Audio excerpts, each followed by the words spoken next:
என் அன்பு சகோதர சகோதரிகளே, ஆண்டவரும் உலக ரட்சகருமான இயேசு கிறிஸ்துவின் நாமத்தில் என் அன்பின் வாழ்த்துக்கள். இன்றைய முத்து எனும் இந்த சிறிய தியானத்தின் மூலமாக உங்களை சந்திப்பதிலே நான் மிகுந்த மகிழ்ச்சி அடைகிறேன். பிரியமானவர்களே, இந்த நாளிலிருந்து விடுதலையை குறித்து உங்களோடு கூட பேச வேண்டும் என்று நான் அதிகமாய் உணர்த்தப்பட்டேன். கர்த்தர் நாட்களில் நம்முடைய வாழ்க்கையில் அநேக விடுதலைகளை தந்தருளுவாராக. அதிகமாக நாம் விடுதலைக்காக அநேக காரியங்கள், நம்முடைய வாழ்க்கையோடு கூட போராடுகிற காரியங்களிலிருந்து நாம் விடுவிக்கப்பட வேண்டும். எனக்கு பிரியமான தேவனுடைய பிள்ளைகளே, தானியேல் 3ஆம் அதிகாரத்தின் 17வது வசனத்தை நான் வாசிக்கிறேன். நாங்கள் ஆராதிக்கிற எங்கள் தேவன் எங்களை தப்புவிக்க வல்லவராய் இருக்கிறார். அவர் எரிகிற அக்கினி சூளைக்கும் ராஜாவாகிய உம்முடைய கைக்கும் நீங்களாக்கி விடுவிப்பார்.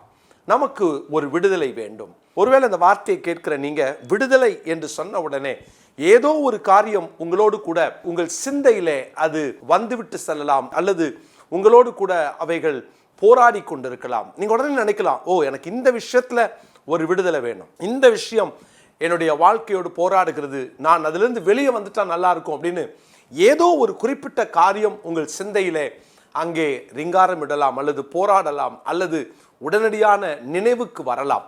பிரியமான தேவனுடைய பிள்ளைகளே, அந்த குறிப்பிட்ட காரியத்தை ஆண்டவர் நீக்கி உங்களை விடுவிக்க விரும்புகிறார். வேத புஸ்தகத்திலே வாசிக்கிறோம். எரேமியா தீர்க்கதரிசன புஸ்தகம் 31ஆம் அதிகாரம் 11வது வசனம். எரேமியா 31ஆம் அதிகாரம் 11வது வசனம்.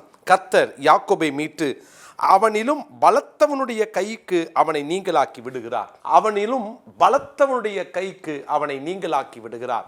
பிரியமானவர்களே, இதுதான் ஆண்டவர் நமக்கு செய்ய போகிற மகத்துவமான காரியம். நீங்க விடுதலைக்காக தனியா போராடி இருக்கலாம், நீங்க வெளியே வரணும்னு நீங்களா முயற்சித்திருக்கலாம், நீங்கள் செய்த முயற்சிகள் அங்கே வாய்க்காமல் போயிருக்கலாம். இவ்வளோ நான் போராடிட்டேனே, ஏன் என்னால் முடியல? காரணம், உங்களை விட அது பலம் வாய்ந்ததா இருந்தது. அதனால நம்மளால் அதோட போராட முடியல, ஜெயிக்க முடியல. நான் இந்த சீரீஸ்ல நிறைய காரியங்கள் விடுதலை குறித்து உங்களோடு பேச விரும்புகிறேன். மாத்திரமல்ல, எப்படி விடுதலை பெற முடியும், யார் விடுதலை தர முடியும், இந்த விடுதலைக்காக நாம் என்ன செய்ய வேண்டும், இந்த விடுதலையினுடைய ரகசியம் என்ன என்பதையெல்லாம் நாம் கற்றுக்கொள்ள போகிறோம். பிரியமானவர்களே, ஒருவேளை விடுதலை கிடைக்காமல் போராடுகிற யாரோ ஒருவர் உங்கள் நினைவில் இருந்தால் அவர்களுக்கு இந்த செய்தியை அனுப்பி வையுங்கள். நிச்சயமாய் கர்த்தர் விடுவிப்பார். அதிகமாக இந்த இன்றைய முத்து பார்க்கிறவர்களுக்காக நான் ஜெபிக்கிறேன். இந்த வார்த்தை கேட்கிற தேவ பிள்ளைகளே, ஒருவேளை உங்க தனிப்பட்ட வாழ்க்கையில விடுதலை இல்லாமல் நான் எவ்வளோ போராடி அதுதானே என்ன மேற்கொள்ளுது, என்னால் அதை மேற்கொள்ள முடியலையே அப்படின்னு நீங்க இன்னைக்கு போராடிட்டு இருக்கிறதுக்கு காரணமே அந்த பலவானின் கையிலிருந்து, உங்களிலும் பலசாலியை போல இருக்கிற அந்த குறிப்பிட்ட போராட்டத்திலிருந்து உங்களை விடுவிக்க கர்த்தர் வல்லவராக இருக்கிறார். பிரியமானவர்களே, அவனிலும் பலத்தவனுடைய கைக்கு அவனை நீங்களாக்கி விடுகிறார், அவனை நீங்களாக்கி விடுவிக்கிறார். ஆண்டவர் விடுவிக்கிறவர். அந்த பொல்லாத பலத்தவனுடைய கைக்கு உங்களை நீங்களாக்குவார். ஒருவேளை இந்த நாளிலும் ஆண்டவர் உங்கள் தனிப்பட்ட வாழ்க்கையில என்னென்னலாம் விடுதலை வேண்டும் என்பதை அவர் அறிந்திருக்கிறார். அவர் அதை தருவார். அந்த விடுதலைக்காக நாம் அதிகமாய் ஜெபிக்க போகிறோம். சரி, இன்னைக்கும் நான் வேதத்தில் சங்கீதங்களின் புஸ்தகம் 69ஆம் சங்கீதத்தின் 33வது வசனத்தை நான் படிக்கிறேன். 69:33. கர்த்தர் எளியவர்களின் விண்ணப்பத்தை கேட்கிறார், கட்டுண்ட தம்முடையவர்களை அவர் புறக்கணியார் என்று வாசிக்கிறோம். பாருங்க, இந்த வசனத்தில் வாசிக்கிறோம், நீங்க ஒருவேளை கட்டப்பட்டு நீங்க அடிமையை போல, ஐயா என்னால் வெளியே வர முடியலன்னு சொல்லி ஏதோ ஒரு பலத்த கைக்குள்ள நீங்க சிக்கி கொண்டிருந்தீங்கன்னா, பிரியமானவர்களே, இயேசு கிறிஸ்து நமக்காக, இந்த வார்த்தை கேட்கிற உங்களுக்காக ரத்தம் சிந்தினார். அப்படி ரத்தம் சிந்தினவர் உங்களை மீட்டு கொண்டார். நீ என்னுடையவன் என்று சொன்னார். வேதம் சொல்லுகிறது, அவர் தம்முடைய சுய ரத்தத்தினால் நம்மை சம்பாதித்திருக்கிறார். அப்போ அவர் அந்த ரத்தத்தை கொடுத்து, கிரயமாய் கொடுத்து மீட்டதுக்கு அப்புறம் நாம் அவருடையவர்கள். பிசாசு நாம் அவருடையவனாக மாறிவிடக்கூடாது என்பதற்காக பிடித்து கட்டி வைத்திருக்கிறார். அந்த கட்டப்பட்ட அந்த அனுபவத்தோடு இந்த வார்த்தையை கேட்டீங்கன்னா, முதல்ல உங்களை விடுதலையாக்குகிற தேவன் உங்களை புறக்கணியார். மறந்துடாதீங்க, அவர் உங்களை புறக்கணியார். வேதம் சொல்லுகிறது, என்னிடத்தில் வருகிறவனை நான் புறம்பே தள்ளுவதில்லை, அவர் புறக்கணிக்க மாட்டார். இன்னைக்கு உங்க வாழ்க்கையில எனக்கு விடுதலை கிடைக்கல, நான் கட்டப்பட்டு இருக்கிறேன், எனக்கு ஒருவேளை ஆண்டவரும் கைவிட்டுட்டாரோன்னு நினைக்கிறீங்களா? இல்லை அருமையானவர்களே, கட்டப்பட்டிருக்கிற உங்களை ஆண்டவர் புறக்கணியார். இப்பவும் நீங்க ஆண்டவருடைய சமூகத்துக்கு வாங்க. ஆண்டவருடைய சமூகத்துல, ஆண்டவரே என்னால விடுதலை பெற முடியல, ஆண்டவரே எனக்கு நானே விடுதலையை தர முடியாது, எனக்கு நீங்க விடுதலையை தாங்க, ஆண்டவரே என்னுடைய கட்டுகளில் இருந்து எனக்கு ஒரு விடுதலையை தாங்கன்னு இந்த வார்த்தையை கேட்கிற நீங்க ஜெபம் பண்ணீங்க அப்படின்னா தேவன் உங்களை விடுதலையாக்குவார். சிம்சோனை கட்டி வைத்து அங்கே அவனை வேடிக்கை பொருளாக பார்த்தாங்க இல்லையா? தேவனுடைய வல்லமை, அவருடைய பரிசுத்த ஆவியானவர் இறங்கி அவனை விடுதலையாக்கினார். இந்த நாளில் இந்த வார்த்தையை கேட்கிற உங்களையும் தேவன் விடுதலையாக்குவார்.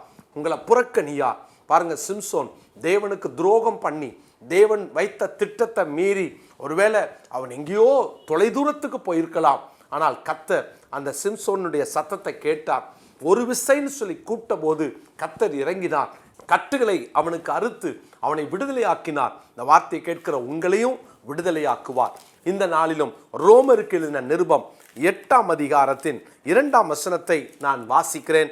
அந்த வசனத்தை இந்த நாளுக்குரிய மனப்பாட வசனமாய் குறித்து கொள்ளுங்கள். கிறிஸ்து இயேசுவினாலே ஜீவனுடைய ஆவியின் பிரமாணம் என்னை பாவம் மரணம் என்பவைகளின் பிரமாணத்தினின்று விடுதலை ஆக்கிற்றே. ஆண்டவர் நம்மை விடுதலை ஆக்குகிறவர். பாவம் மரணம் என்னும் பிரமாணத்திலிருந்து கிறிஸ்து இயேசுவின் ஆவியின் பிரமாணம் நம்மை விடுதலையாக்கிற்று, நம்மை விடுதலையாக்கும். இந்த வார்த்தையை கேட்கிற உங்களையும் அந்த கிறிஸ்து இயேசுவின் ஆவியின் பிரமாணம் விடுதலையாக்கும். வரப்போற நாட்கள்ல ஒவ்வொரு நாளும் இன்னும் விடுதலையை குறித்து நாம் அதிகமாய் தியானிக்க போகிறோம். இந்த நாள்ல கலங்காதீங்க, புறக்கணிக்காத ஆண்டவர்கிட்ட வாங்க, புறக்கணிக்காத ஆண்டவரை நோக்கி கூப்பிடுங்க, புறக்கணிக்காத ஆண்டவரை நம்புங்க, புறக்கணிக்காத ஆண்டவரை இந்த நாள்ல பற்றி கொள்ளுங்க. உங்கள் கட்டுகளிலிருந்து அவர் விடுதலை தருவார். ஜெபிக்கலாமா? நல்ல தகப்பனே, என்னோடு இணைந்து ஜெபிக்கிற இந்த சகோதரனுக்காக சகோதரிக்காக எனக்கு ஒரு விடுதலை வேணும், என்னால இந்த கட்டுகளிலிருந்து வெளியே வர முடியல, நான் சிக்கிக்கிட்டு இருக்கிறேன், நான் வெளியே வரணும், எனக்கு இந்த போராட்டம் வேண்டான்னு சொல்லுகிற யாரா இருந்தாலும் உங்க பிள்ளைகளை கர்த்தர் விடுவிக்க வல்லவராயிருக்கிறபடியினால் உமக்கு ஸ்தோத்திரம். கிறிஸ்து இயேசுவின் ஆவியின் பிரமாணம் உம்முடைய பிள்ளைகளை பாவம் மரணம் என்னும் பிரமாணத்திலிருந்து விடுதலையாக்கி மீண்டும் உம்மோடு கூட ஒப்புரவாக்கத்தக்கதாய் கர்த்தர் சித்தம் கொண்டதற்காய் ஸ்தோத்திரம். இந்த நாளிலே விடுதலையற்று ஜெபிக்கிற ஒவ்வொருவரும் இந்த வார்த்தையை கேட்கிற இந்த நேரத்திலே அந்த விடுதலையை பெற்றுக்கொள்ளட்டும். புறக்கணிக்காத எங்கள் இயேசு புறக்கணிக்காதவர் அல்லவா? அப்பா, உங்க பிள்ளைகளை நீர் அணைத்து கொள்ளும். ஆண்டவரே, உம்முடைய பிள்ளைகளை விடுதலையாக்கும். உம்முடைய பிள்ளைகள் மீண்டும் கட்டப்படுவார்களாக.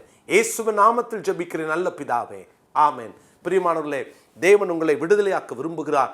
ஒவ்வொரு நாளும் விடுதலைக்காக, குறிப்பாக எந்த குறிப்பிட்ட காரியம் என் வாழ்க்கையில வேண்டாம், எனக்கு இதுல இருந்து வெளியே வரணும் அப்படின்னு நினைக்கிறீங்களோ அந்த குறிப்பிட்ட காரியத்திற்காக நீங்க ஒவ்வொரு நாளும் ஜெபிங்க. ஆண்டவர் நிச்சயமாய் விடுதலை தருவார். இந்த செய்தியை கேட்ட நீங்க மற்றவர்களுக்கு அனுப்புங்க. தொடர்ந்து இந்த நாளிலிருந்து இந்த விடுதலையை குறித்து நம்ம தியானிக்க போகிறோம். உங்களுக்கும் மற்றவர்களுக்கும் இது ஆசீர்வாதமாய் பிரயோஜனமாய் மாறுவதாக. God bless you.